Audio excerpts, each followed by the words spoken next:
40 others, according to a regional governor. In a separate attack, 4 people were reportedly killed in the Russian-annexed Crimean Peninsula. Meanwhile, Ukrainian authorities said a Russian strike on the eastern city of Kryvyi Rih killed 3 people as hostilities began.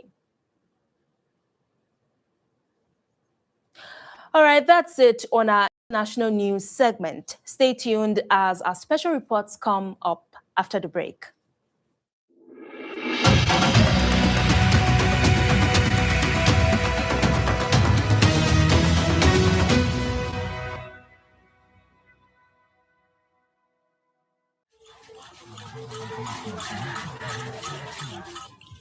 For nearly a week each July, Togo's Kabye people gather in the town of Kara to celebrate the transition of boyhood to manhood, which involves a series of traditional wrestling matches between teenagers. For participants like 17-year-old Piabalo Babana, the traditional wrestling ceremony is a way to connect with Asian traditions. The ceremony demands that boys go through rituals several times before their 18th birthday. The pride of my culture, I am proud to practice my culture. I am very happy to fight my opponent, Babana said. For the pride of my culture, I am proud to practice my culture. I feel very happy to fight my opponent. Every grab of his opponent's limb and every fall has a meaning that goes far beyond a simple confrontation. Because here, the essential thing is not just to win. Even in defeat, honor remains intact. Being a valor means, above all, having the courage to stand before one's own people, to enter the arena, and to face the challenge. Losing is not a disgrace, but one more step on the path to maturity. I feel very proud. The fight was a bit tough, but in the end, I did my best and I knocked him down. Chari Esowe, a former wrestler who coached Babana, explained that training requires mental as well as physical conditioning. In the morning, we make them do sports. Then we go to the Ivala field, Esowe said. That way, we don't warm them up with songs and dances. We sing like that, then we shout because you have to be motivated to perform the Ivala rituals. It's a bit complicated. In the preliminary round, we wrestle.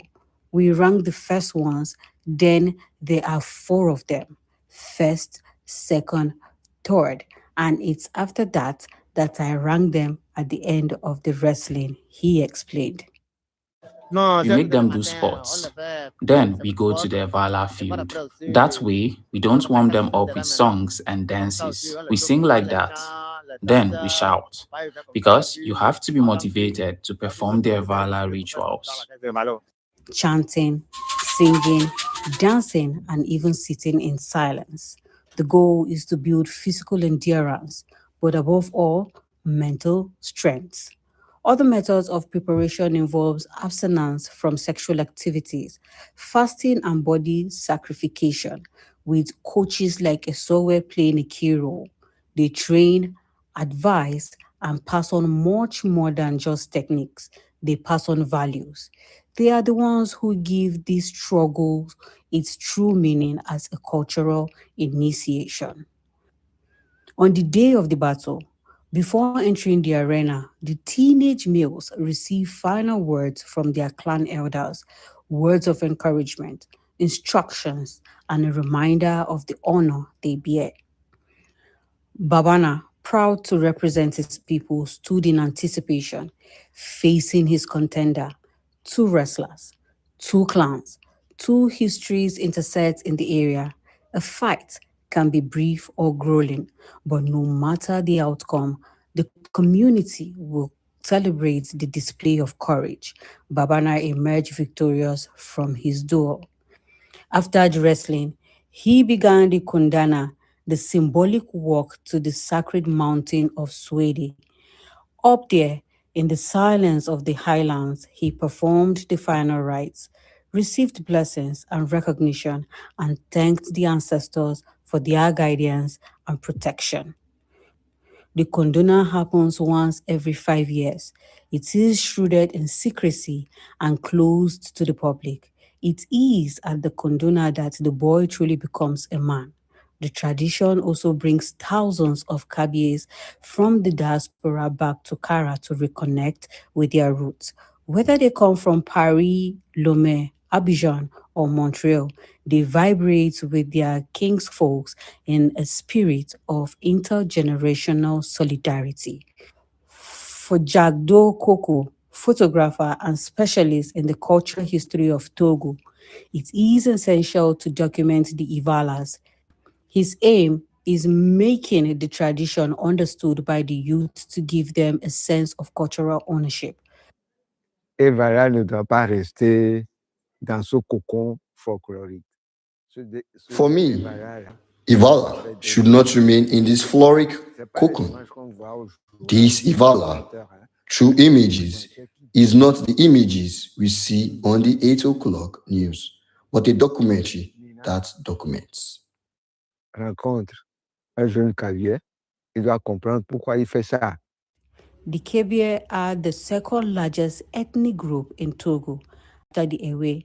While agriculture is the backbone of their community, the Ivala and its wrestling custom have become a pivotal element of Kabie identity.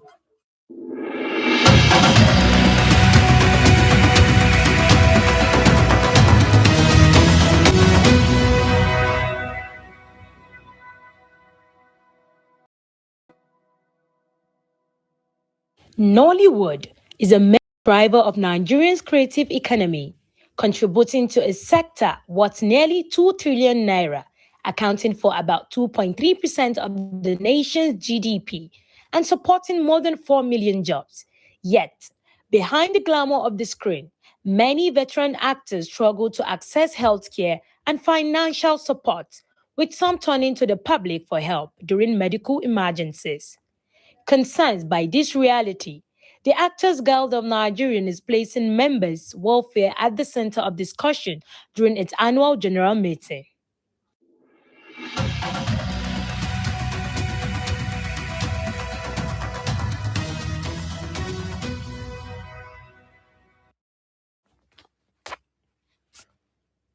The long-running feud within the Okoye family has returned to the spotlight as legal proceedings involving former P-Square manager Jude Okoye continue in court.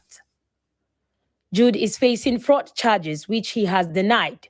During a recent court hearing, proceedings were stalled after Peter Okoye, a key prosecution witness, was absent due to travel arrangements. The case has also sparked fresh controversy following reports that documents linked to the investigation mentioned both Jude and Paul Okoye, despite Peter previously saying he did not petition his twin brother. While the legal process continues, fans remain hopeful that one of Africa's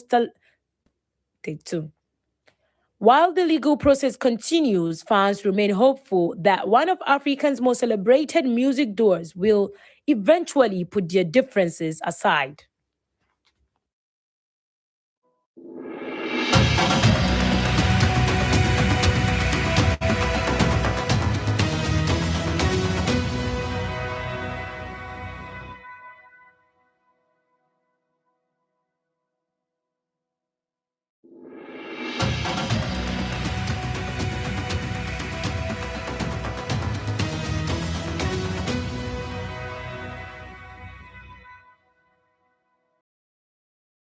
Is stable and secured, while others say they prefer private jobs because they feel it offers more opportunities for them to grow. Today we're on the street to ask people which they would choose between a private job and a government job and why. I will go for a government job because it has security, both financial security. It's nothing like you coming to work in the morning and you're seeing that they've laid you off. Government job. Well, it's very easy to understand them. They are okay. Yeah, I choose a private job because I'm an Igbo man. We do great job by ourselves. So the 75% of Igbo man create job by themselves. So definitely, I choose a private job. I prefer a private job, and the reasons why: I'm a fashion designer, I'm a tailor, and I earn a lot from it.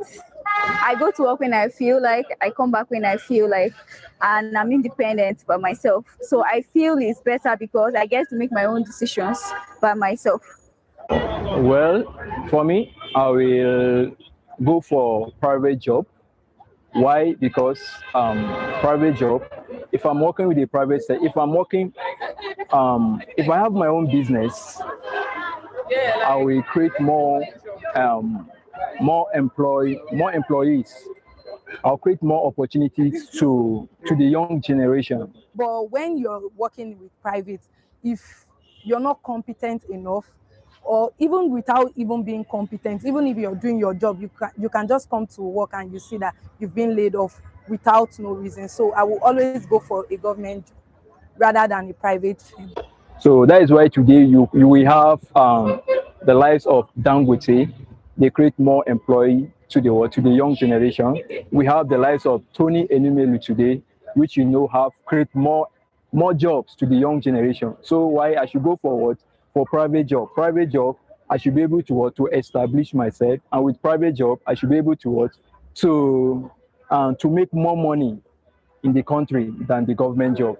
Government job is like a cage to me.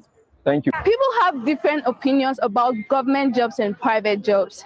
Some say they like government jobs because they feel it is stable, while others say they like private jobs because they feel it offers more opportunity.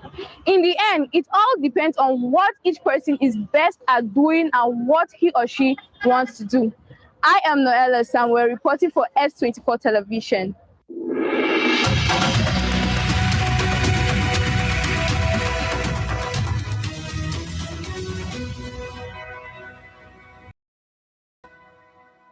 Every election is more than just a date on the calendar. It is an opportunity for the people to shape the future of their country. As Nigeria prepares for the 2027 general election, S24 is on the streets of Abuja to hear what the everyday Nigerians think about the country's current direction, its electoral system, and their expectations towards the nation's next leader. Stay with us. Their performance so far, to me personally, we are so used to Nigerian being like this. So far, so good. The administration of the current administration, in terms of security, they have performed below. Their performances is below in terms of security. The current performance, well, if I were to rate it, I would say it's still not up to 1%. Yeah.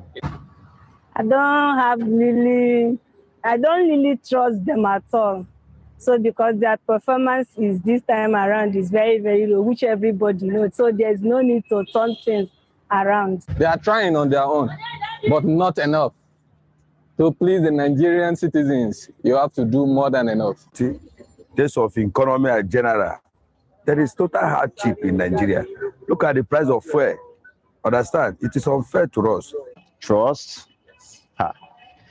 It's better to even trust the snake that swallowed money rather than trusting INEC. I did not trust them. The reason why that I don't know what they are doing there is only them then they know. Yeah, now your question. Believe in transparent, have there been transparent elections all this while? Guy, you ask me, I'll tell you they have not. Total hardship all over Nigeria. Insecurity. People are afraid. Look at we are transporter. We are transport agent.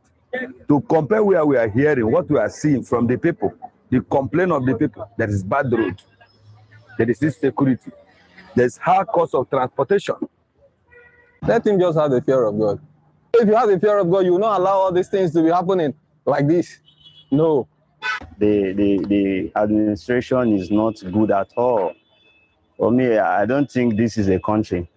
This is actually a conglomerate of different metropolitan people coming together to stay, do business, and do transactions. The person that is going to change Nigeria, he or she, but I know definitely it is going to be he, should try as much as possible and look into, even if there's anything, many things. Get the people's opinion, their different experiences and hopes for the future of Nigeria. While their answers may be different, one thing is clear. Everyone wants a better country, one that works for every Nigeria. And to you watching, how would you answer these questions?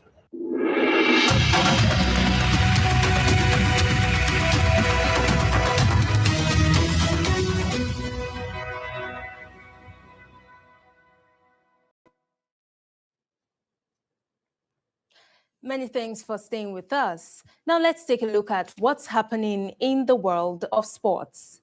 The controversy surrounding FIFA's proposed World Cup investment plan continues as former Arsenal manager Arsene Wenger begins the decision to scrap the idea.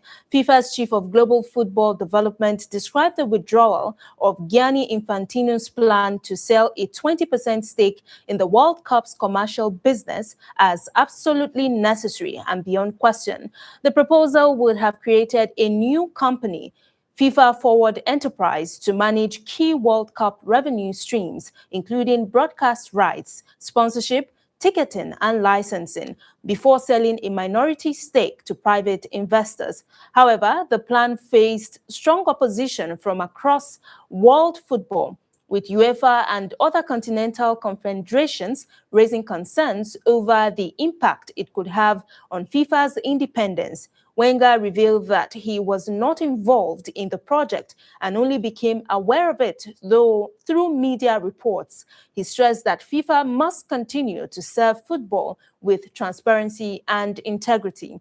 The decision to abandon the proposal comes amid growing pressure on Infantino's leadership, with several European football associations reportedly withdrawing their support ahead of next year's FIFA presidential election.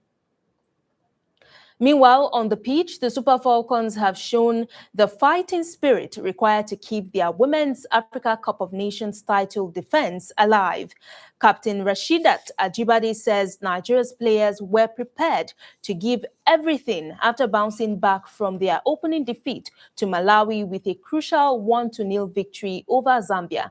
The Super Falcons were forced to play with 10 players for more than half of the match after defender Oluwatosin Dimeyin received a red card before halftime. But Asisat Oshoala's early goal and a resilient defensive performance led by goalkeeper Chiamaka Nnadozie helped Nigeria secure their first win of the tournament. Ajibade said there was no room for another setback, insisting the team was ready to die on the pitch to get the result they needed. All eyes now turn to Nigeria's final Group C clash against Egypt tomorrow as the Super Falcons look to secure progression to the knockout stage and keep their dream of a record-extending 11th WAFCON crown alive. And that's the news. But before we go, a recap of the top stories.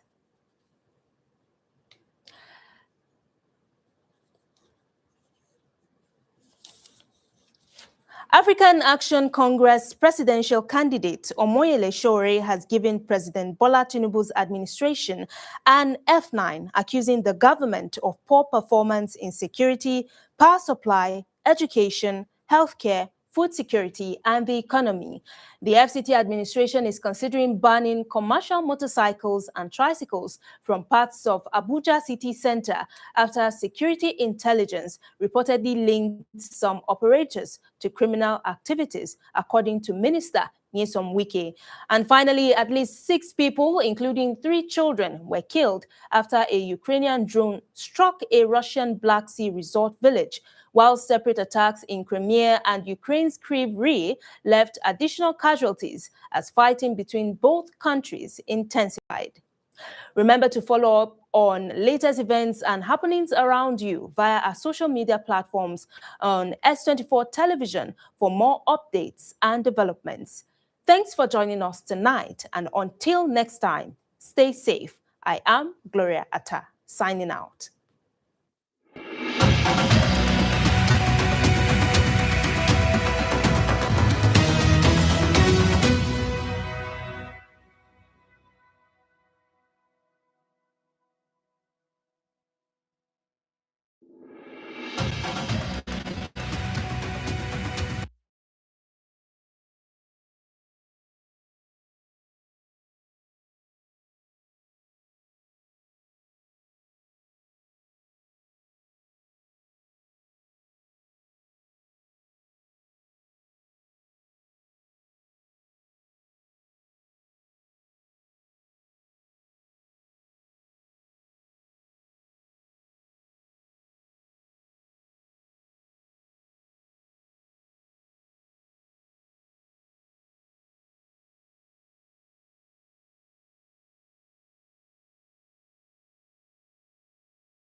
New Castillo.